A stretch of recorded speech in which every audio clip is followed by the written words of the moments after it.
Sportsman. Quickly, we'll run down the field. It will be the 2 car of Tim Fogg to start on the pole. Outside of him, Ronnie Oldham in car number 83. Then it will be the veteran, Jim Procaccini, to start 3rd. John Puglisi, with a win in his pocket for 2005, will be starting 4th. Mark LaJoy in 5th. Next door to him will be Roger Perry in car number 36. The 15, and this guy put on a pretty good show in qualifying, Dwayne Dorr. Then it will be the 0, the man who was 2nd in the points, Dan Darnstead, starting 9th. A feature winner 2 weeks ago in car number 52, Al Stone III.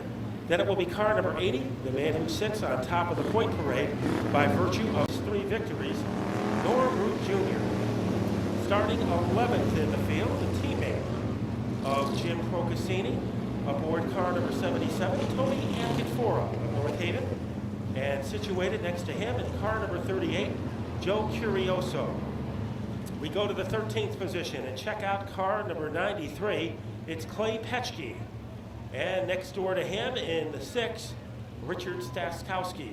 Starting in the 15th position, the 84 of Ed Giles. Then it will be the 10, making his return to the Speedbowl, Darrell Carlson.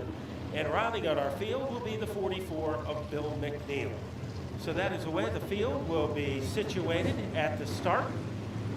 Billy Dunn examining the field, and we are ready to go to work. Tim Fogg getting a smooth jump.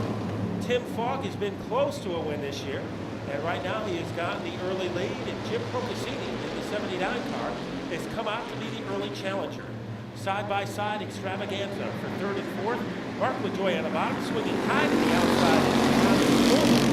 So almost like a pitch that got away from Randy Johnson. Ronnie Oldham came very close to hitting the fence. 1 car sputtering on the backstretch could be the 10 car of Carlson. As the parade around the 4th corner challenged for the lead. Here comes Jim Procaccini, the old veteran, and he has just yanked the lead away from Tim Fogg. So on the 3rd lap, we have a new leader. Jim Procaccini is taking over the penthouse. Fogg drops back to 2nd, and now trying to make a move on the bottom against Mark LaJoy and Wayne Dorr.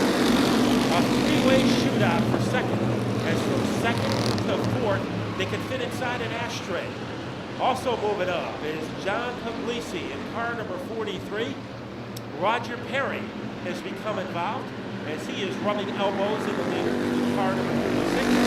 Where is more room? He is following Dan Darnstead up to the front. That's a pretty good strategy because Dan Darnstead is going to open up some holes, and Norm Root is going to follow him the way a running back will follow an offensive lineman. But the man everybody is following is Jim Procaccini. He's scored open about a 7-car length lead over Dwayne Dorr. Jim Procaccini said before the festivities started tonight, I am due for a win. And right now, he has opened up a nice little gap between himself and the 15 of Dwayne Dorr. Tim Fogg backpedaling just a little bit in the number 3 spot with Mark LaJoy in 4th. Then it is John Puglisi in 5th, and here comes Roger Perry. Perry always strong, always competitive, but Dan Darnstead is almost sitting on his lap as they swing off the corner. So Procaccini leading, but all over him, like bandages on a mummy, is the 15 of Dwayne Dorr. Next in line is the 2 of Tim Fogg, as right now a huge gap has been erected between 2nd and 3rd. Dwayne Dorr started to knock down the door of Jim Procaccini. So Dwayne Dorr is close enough to do chin-ups off of the 79 car. They scoot their way into the corner. Procaccini leading, but all over him like a candy bar wrapper is the 15 of Dwayne Dorr. 1-2 punch in front of the field. Mark LaJoy finally has some room on the bottom, and he will duck underneath the 2 of Fogg. So will Puglisi. We are approaching the halfway point of this one. Jim Procaccini, he is under the gun, however, as Dwayne Dorr tries to go outside a bit to derail the 79 car. But Procaccini has turned quite a few laps in the Speedbowl. He knows how to keep Dorr right behind him. LaJoy outside in the fourth corner, so he loses a little bit of the handles on that car, and that will allow John Puglisi to move underneath him. So a little scary situation for LaJoy as he got out of shape in the corner, and that allowed Puglisi to make that power move underneath him. So Puglisi leading the two drivers who almost share the same concept. They get across the stripe. The brightest blip on the radar screen is Puglisi. He has some company, and its name is Dwayne Dorr. Now Norm Root trying to take a bite underneath Roger Perry. This is a battle for the top five. Norm Root Jr. contact as the two cars come together. They rattle each other, but two drivers you can't rattle very easily. And it's Norm Root to come away with fifth place. So good aggressive driving between Root and Perry, and it's Norm Root in fifth place. The pressure is on the lead. Yellow comes out for the first time in this one. Another fantastic finish. Here comes our leaders, Jim Procaccini. Pumps in. Dwayne Dorr did not come up to speed. As the 43 of Puglisi moves into second. Battle for third. Roger Perry challenging Dwayne Dorr.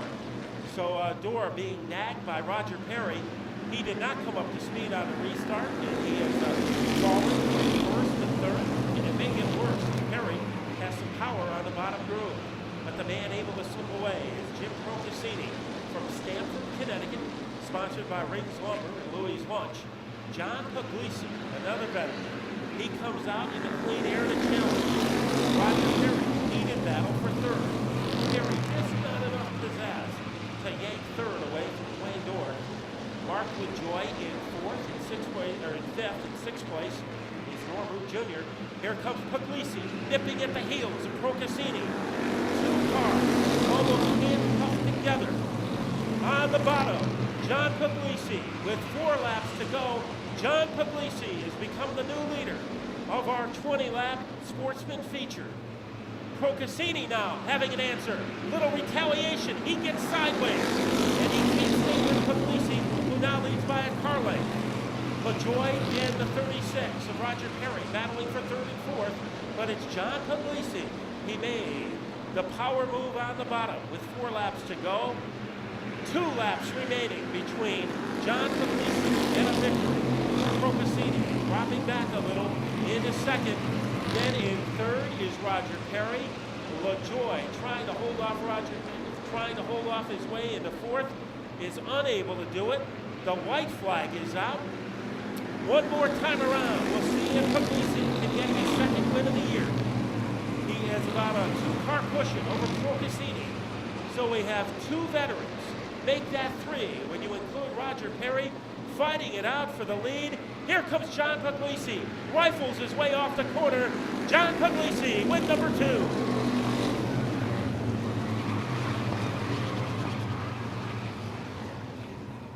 He has done an extensive amount of work on that car to get it to handle, but it sure did in those last 4 laps against Jim Procaccini.